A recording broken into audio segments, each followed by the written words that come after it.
Welcome to the Lee Library.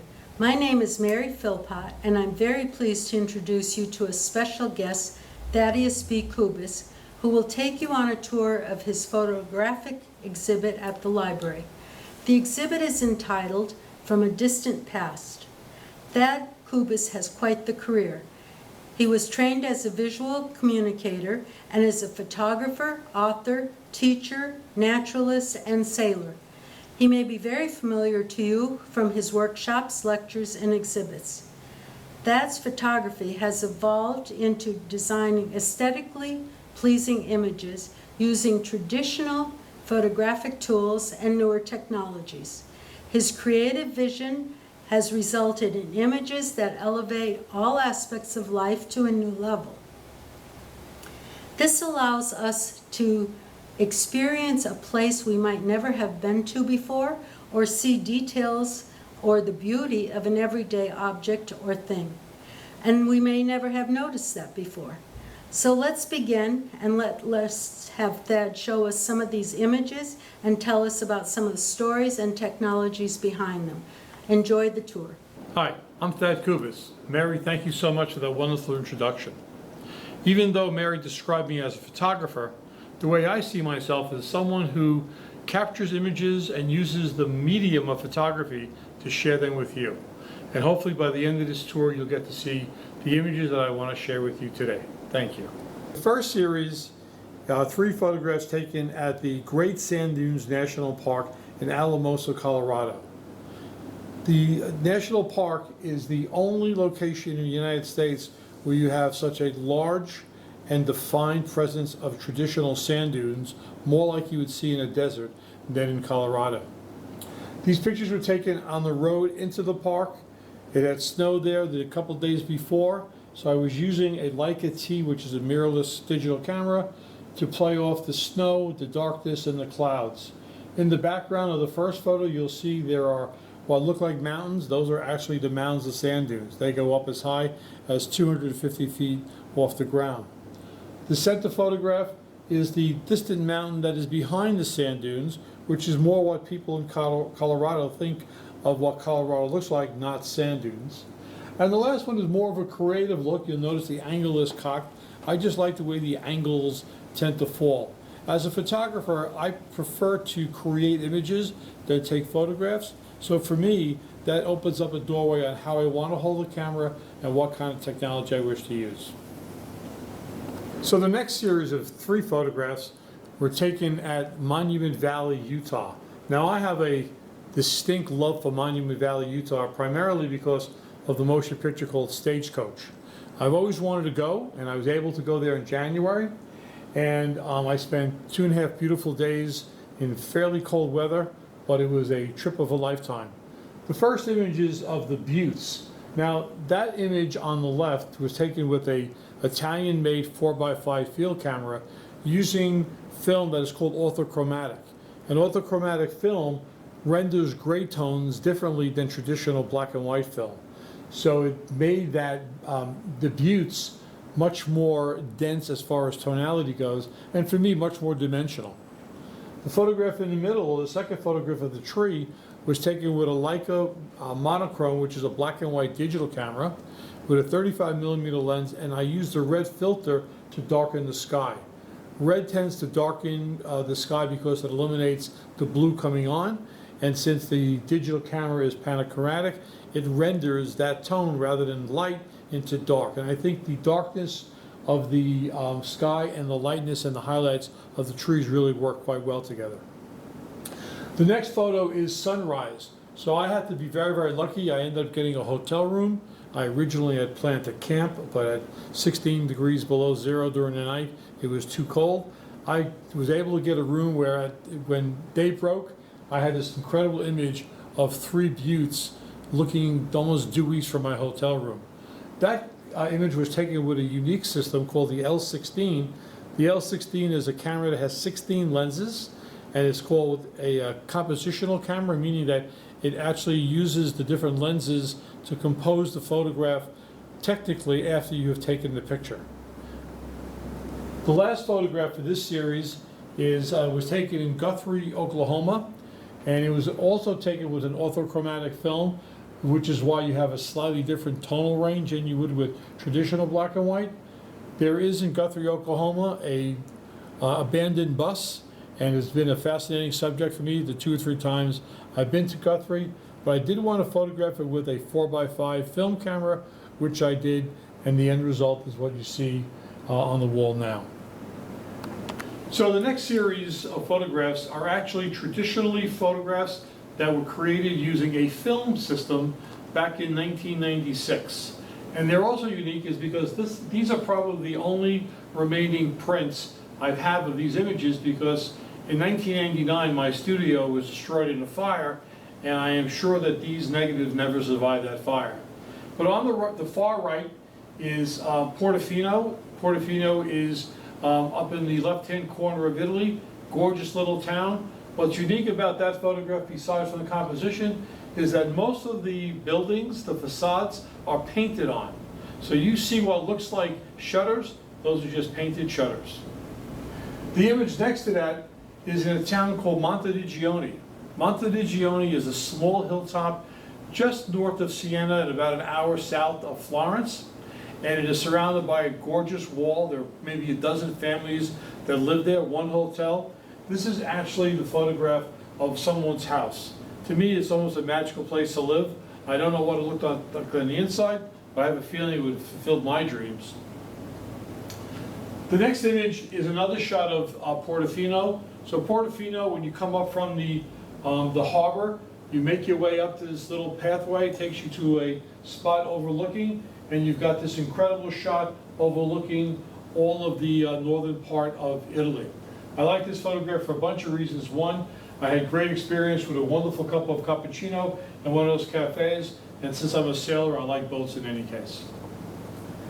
The next shot is in Venice, and it is the entrance to the beach called Lido.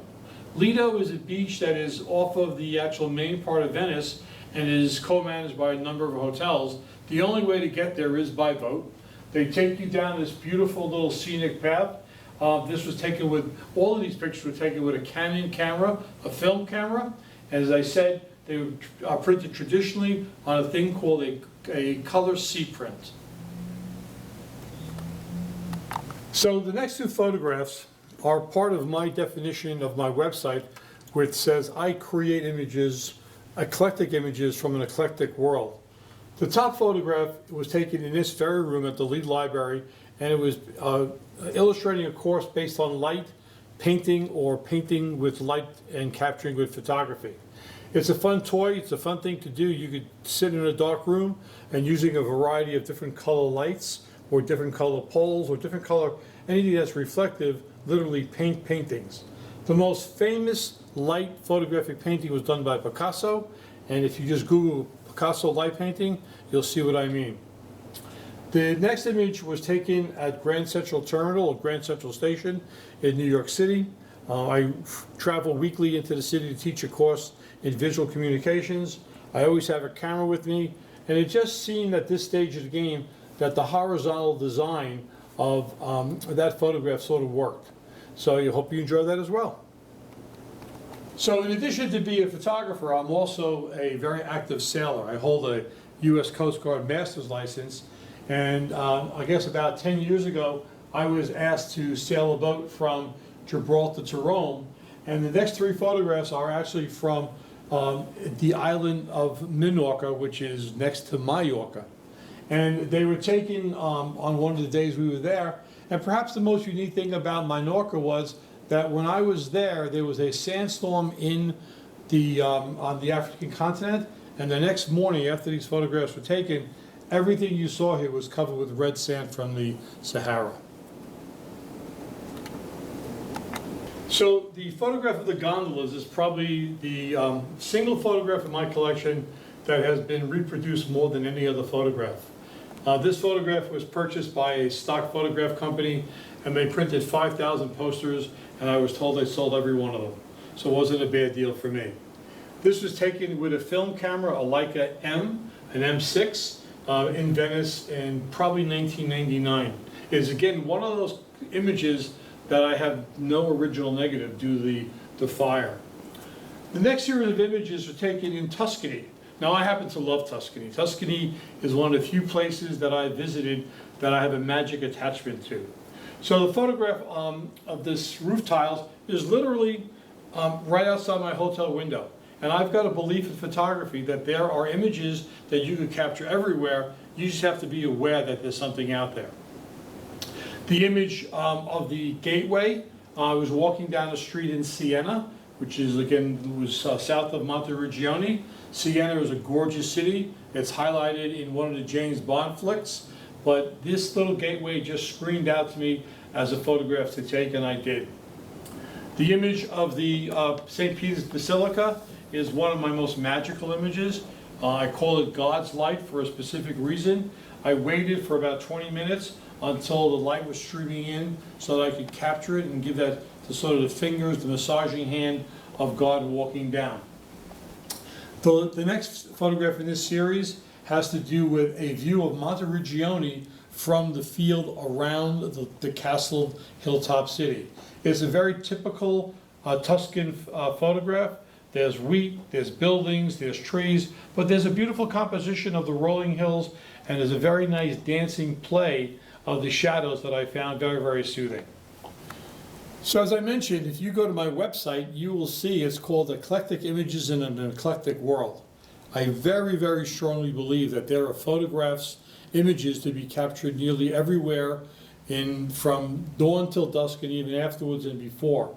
So for example, the photograph of the feed tanks was on my way driving to the Great Sand Dunes National Park when this photograph literally this image just jumped right out at me, stopped my car, got out, took the photograph, got back in and proceeded to the Great Sand Dunes National Park. The image of the railroad tracks and Mount Washington in the back is a unique image because it's taken with a unique camera. It's taken with a camera called the L16. And what's really cool about that camera is you can actually change the field of focus after the image has been captured. But this photograph uses a technique called hyperfocal length, meaning that the very foreground is as sharp as the very background. And it has to do with the way a lens is set up, and it can be done on any camera, just a little bit of practice. The image of the subway is manipulated when I took the photograph with my L16. One of the great things about the L16 is I could literally retouch the image in the camera. So this is your traditional subway stop, but for some reason I wanted as much white in it as I could, so I eliminated all of the background using some retouching tools in the camera, and I get what I call the exit, which is one of my most favorite images. When I was in Washington, D.C., I was walking through Union Station, and again, I said there are images to be captured everywhere. I found the symmetry of the lights and the curve of this gorgeous ceiling and window to just be very, very attractive. Used my L16 again, photographed it, and I feel I have a very nice, interesting image. Now the image with the wooden frame is unique because that, believe it or not, is a stairwell at the Berkshire Community College in Pittsfield, Massachusetts. I happen to love the geometry of photography, the ability of placing shapes in tension or in balance with other shapes. So believe it or not, it's a stairwell, but for me, it could be anything you want it to be. So one of the points I mentioned earlier on in this video was that I work in different medium. So the next series and the last series, you're going to see are photographs that are taken with both pinhole cameras and instant cameras. Both instant cameras and pinhole cameras have seen a revolution, a renaissance in their use. Interestingly enough, this photograph on the left is not a photograph at all, but it is actually a processing error of instant film coming out of the camera. So those two images that look like mountains and maybe looks like some sort of abstract shape are actually processing errors of the film itself. The next image was taken with an instant camera in the snow. And what you're doing with instant camera, you tend to lose a lot of the detail. Those of you who remember the name Polaroid, it got its start in Polaroid cameras. But they have an interesting and a very, very unique look. The photograph next is of the Sheffield covered bridge. It is taken with a pinhole camera. I love pinhole cameras. Matter of fact, I always take a photograph on International Pinhole Camera Day, which is usually in September. And what a pinhole camera is, it's literally any box, can, or device that you could put a hole in, put some sort of film in the back, expose it for anywhere from a couple of minutes to a couple of hours, and generate a photograph. Pinhole cameras are now being made brand new by a German company who is located in Austria. The next series is a series taken in Montauk, Long Island. So for all the years I've gone out to Montauk to teach courses, I've passed by this diner called Eats, and last year I decided to use my pinhole camera and to use my instant camera to take some images. The images have a washed out look, but it reminds me very much of what Montauk is like in the morning when you've got that fog and sea rolling in from the ocean. Lastly, it's a series of 4 photographs of a wrecked vehicle in Sheffield, Massachusetts, again using an instant camera. And the instant camera gives you the ability, you can get it fairly close, you can get very, very unique tonality, and you can play the shape against the squareness of the film. On behalf of the Board of Directors of the Lee Library Association, I want to thank Thad for sharing his artistic images. I'm sure that you felt the cold, the warmth of the wind as you followed Thad's narrative and storyline. I know the visitors to this exhibit enjoyed seeing familiar places from their past and were very inspired by the images they saw. I'd like to share a couple of the comments from people who viewed the exhibit. One was, "Awesome photos, but what else did I expect?" And another said, "Amazing exhibit. We loved it very much." And now that you have seen Thad's images, I want to remind you of his words. Stop taking pictures and start creating images. And I'm sure you'll have lots of fun doing that. If you want to contact Thad, his email is thad@tbkphotos.com. And you'll also find the information at the end of our credits. Thank you again.